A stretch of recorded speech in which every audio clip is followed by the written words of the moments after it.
Hi everyone. I'm gonna attempt this. I'm in my craft room, I'm not in my kitchen, but this is about turkey.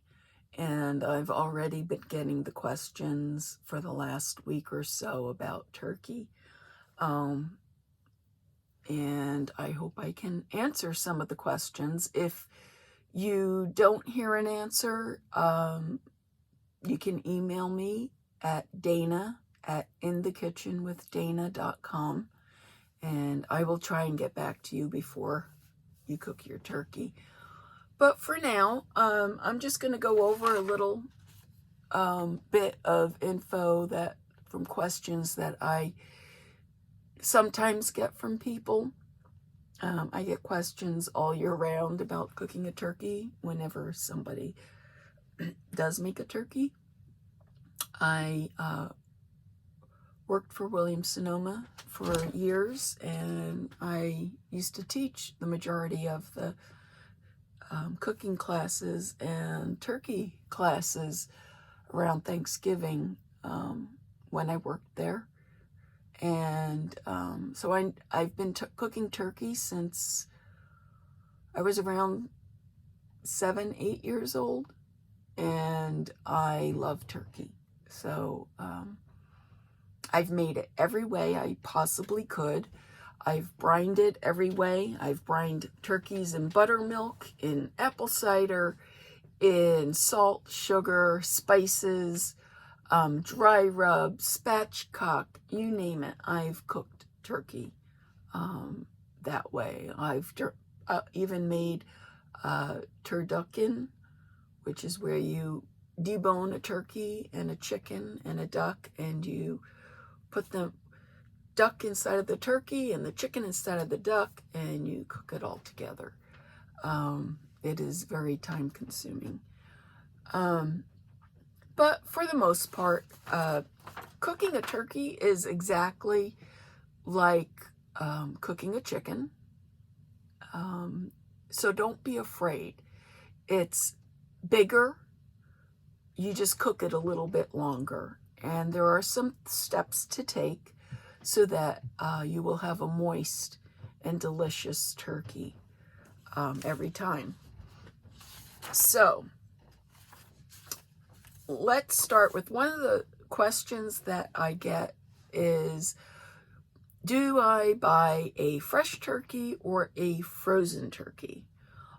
Frozen turkey is usually on sale, inexpensive.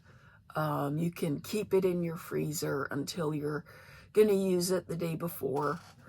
And a fresh turkey is fresh. You don't have to defrost it. You don't have to do anything. The advantages of the fresh is that it's fresh. It's never been frozen. So you are going to get a more juicy turkey. But if you follow my guides, it doesn't matter if it's fresh or frozen.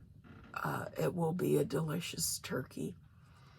I have found if you want a fully flavored turkey flavor,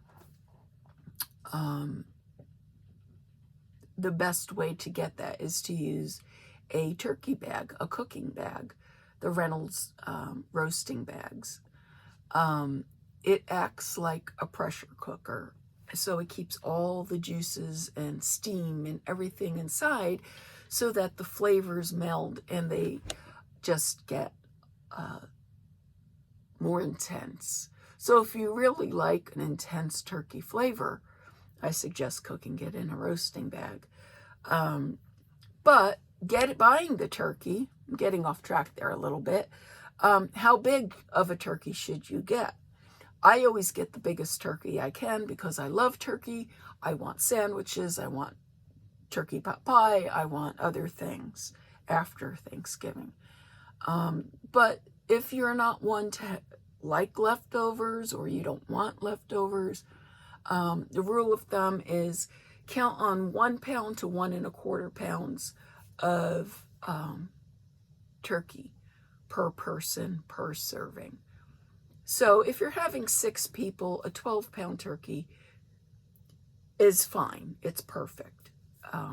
If you're having more, you want a bigger turkey.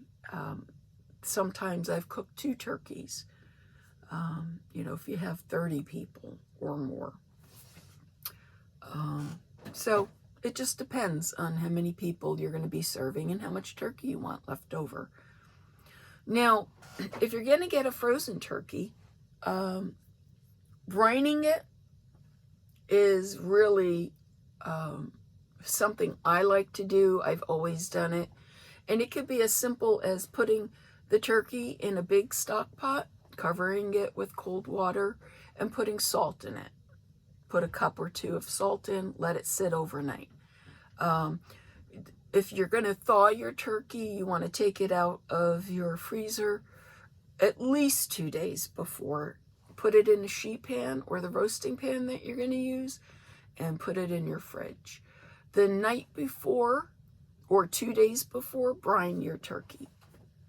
And put it in the water. Put whatever brine you're going to use, if it's just salt, or if you're going to use a brining seasoning mix. Follow the instructions, cool it down.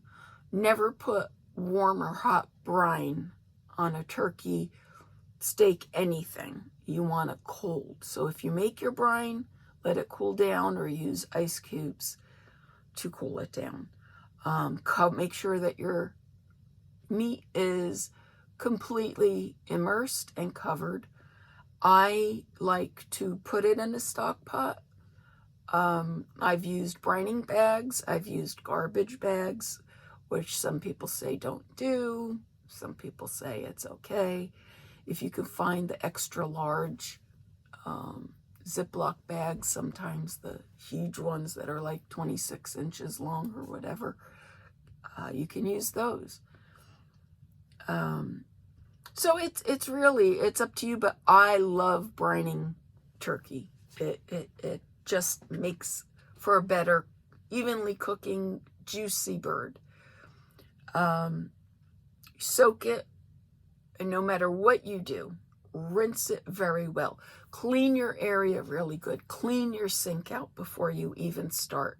And then get your turkey in there, clean it, rinse it, make sure that all of your salt and brine and herbs, whatever you use, inside and out, clean it really well. The next thing that I do and that I suggest, I make a tunnel on the top of the turkey. I take my fingers or a chopstick and I make a tunnel on the top on either side of the breastbone. And I take a stick of butter, I cut it in half, make sure that it's really cold, cut it into fourths so that you have 4 strips. And then I put 2 strips on each side in that tunnel so that when the turkey is cooking, the butter will drip and it will baste the turkey. That's what a butterball turkey basically is, but it uses margarine and other things. But a self-basting turkey, that's how they make that. I've done it where you put mayonnaise on the outside. I've done mayonnaise inside. I've done butter inside on the outside. I've done the cheesecloth soaked in butter and placed over it. The paper bag method. There are so many different methods. Turning it upside down. I know Martha Stewart does, butters bread, puts it on the rack, turns the turkey upside down, cooks it, and then turns it. I don't like messing with it. I want to put it in the oven and forget about it until I have to remember about it. So,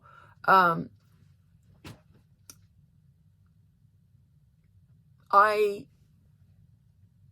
will do the butter under the skin. I will use a cooking bag.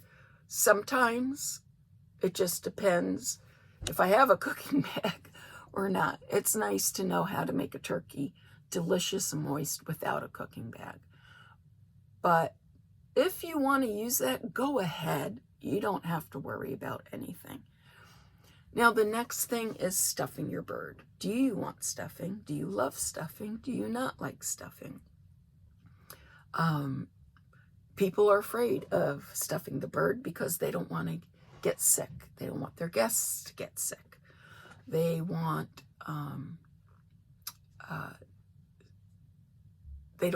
they've heard the horror stories of people winding up at the emergency room, and we don't want that.